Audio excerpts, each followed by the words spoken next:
Sotto il monte Marganai un segreto troverai. San Giovanni apre le porte tra le rocce antiche e forti. 800 metri e più, dove il buio cade giù, ma una strada passa in mezzo, un prodigio senza prezzo. 500 milioni di anni fa è iniziata, dall'acqua del fiume la roccia è scavata. Crollò il calcare, si aprì la ferita e nacque la grotta pulsante di vita. Non ci sono stalattiti a coprire il soffitto, ma il vuoto è gigante, cammini dritto. Un tunnel profondo, un passaggio regale, scolpito dal tempo, un'opera immortale. Sotto il monte Marganai un segreto troverai. San Giovanni apre le porte tra le rocce antiche e forti. 800 metri e più, dove il buio cade giù, ma una strada passa in mezzo, un prodigio senza prezzo.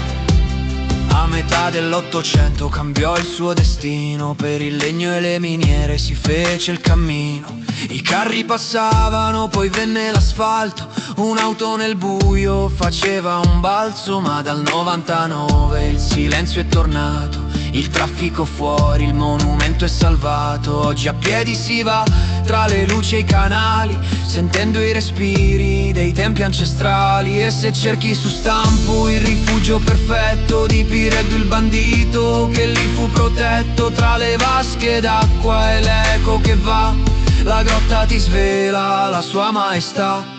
Esci dal buio e ti accoglie la valle, col peso del monte ormai sulle spalle. L'aria profuma di mirto e di sole, mentre il ruscello non usa parole. Custode di pietra di un mondo lontano, ti stringe la terra, ti prende per mano, perché chi attraversa quel varco profondo ritorna diverso nel cuore del mondo. Sull'uscio a nord restano vecchie membra, mura di pietra che il tempo smembra. C'era un castello, forse una cinta, storia medievale mai del tutto dipinta. Tra le pareti che il cielo hanno chiuso, l'uomo ha cercato riparo e rifugio, lasciando un'impronta, un segno, un cammino, legando il suo passo al suo grande destino. Sotto il monte Marganai un segreto troverai. San Giovanni apre le porte tra le rocce antiche e forti. 800 metri e più, dove il buio cade giù, cammina sicuro su quella via, dentro il cuore sardo della magia.